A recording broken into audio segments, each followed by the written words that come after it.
Well, we love a good losing streak snap. We got one. Cavs snap their 3-game skid behind Mitchell and Garland, 139-132, beating the Hornets. Mitchell finished with 30. Garland with 27 and 10. DeAndre Hunter had 27. LaMelo Ball, 23 points, 9 assists. The big news, obviously, is the fact that I mentioned Darius Garland because he had missed the 16 games prior with the toe injury and then has to figure out his form and all that coming back. But 25-plus points in 3 of his last 4. That ain't bad. I don't know, Chandler. A part of all of this and him being absent is now the trade stuff happens again, right? I feel like we do this every year. But is this just a matter of let's get healthy, let's get this thing going? We know it can be a lot better than it has been, or is it something else? First of all, shout out Rocket Rose, my 4-year-old daughter, who's awake right now watching the show. So I want to say hi to her. She's in the other room. Shout out! And Chrome. But yes, listen, And this Chrome. is a team we had high expectations for. And this is a team that when they're healthy, even when we go back to the JB Bickerstaff days, this team was so good offensively, defensively, right? And they're a team that you speak volumes about continuity and keeping the same guys together and developing that chemistry.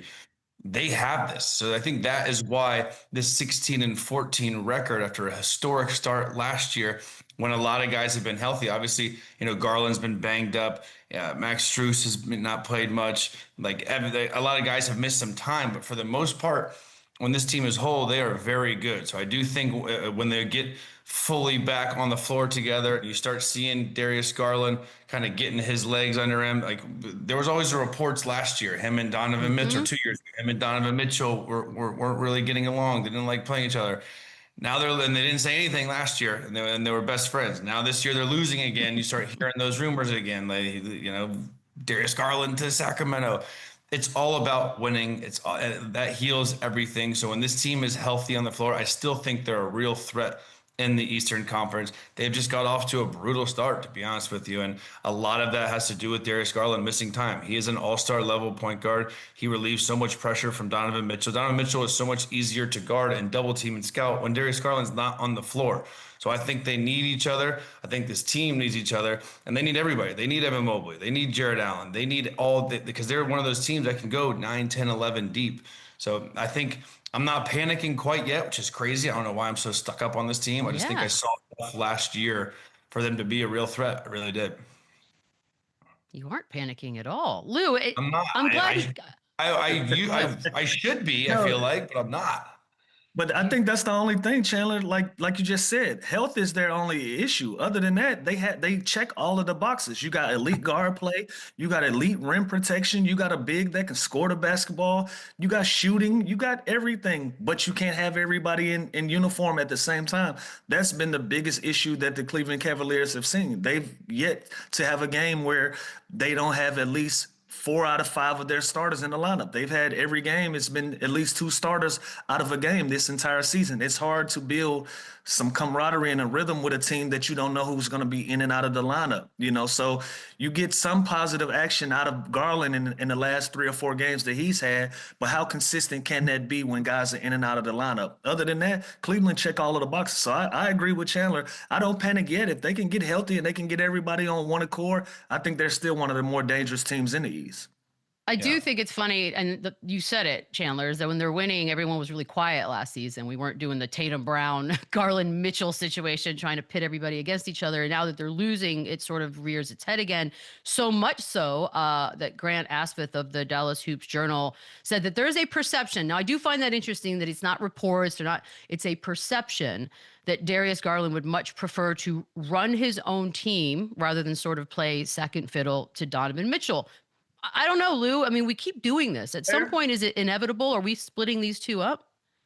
No, that's fair. Like you can have that perception, or you can have that want if you're Darius Garland. I think that's fair for any guard that plays at the level that he plays. Everybody wants to have an opportunity to run their own thing. Now, is the grass greener on the other side, like we mentioned earlier in the show? Is it something that can put you in a position to be more successful? Who knows? Only time would tell, and only opportunity would tell if that would be the scenario. But I'm not mad at if this is the feeling that he has, that he wants to go out and run his own basketball team and not be a Scottie Pippen-esque type player to a Donovan Mitchell. He wants to run his own show. Now, what I will say about that is, show and prove why you're there. Stand out while you're there. Be the number one guy while you're there. We know Donovan Mitchell is going to be touted as such, but nothing stops Darius Garland from going out and performing at that level. And also, I also want to say we just said it about Cleveland. They check all of the boxes. They got everything in that locker room to make it happen. If you're the number one guy in a Charlotte or a Washington somewhere, you don't necessarily have the set of eyes that you have on you now as a Cleveland Cavalier with the group that you have and with the expectation level you have. So sometimes it can work out in your favor and sometimes it can't. You can get hid somewhere by being the number one option. You can be hid on a really bad team and be the best player on that team. So it doesn't necessarily work out in your favor when that's your sentiment and that's something that you want to do. But until he comes out and says this, I wouldn't give this much stock, but I'm also not upset if this is what he wants to see for himself. I'm not mad at that at all. Yeah, I think this is completely normal for a guy of his stature and his all-star level performance to naturally want more. Like Luda said, until he says it though, I'm not rolling. And again, he's more capable to do that, but you want to go to Sacramento and win 30 games, or you want to be on a contending team in Cleveland with really good other guys on the team and that continuity and that coach of the year that you just played for last year on a historic run.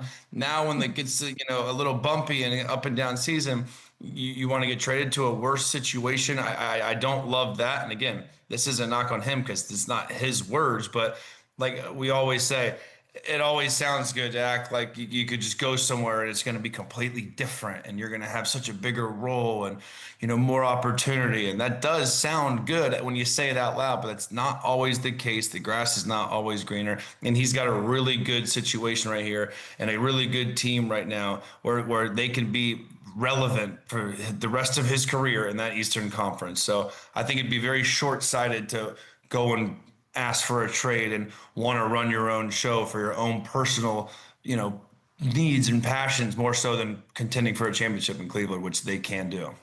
I do want my superstars to want to be the guy too. Like, I'm not sure why that's a negative. I Yeah, feel that's like what you I'm have to saying. have that inside of you. You should. No Um, big deal.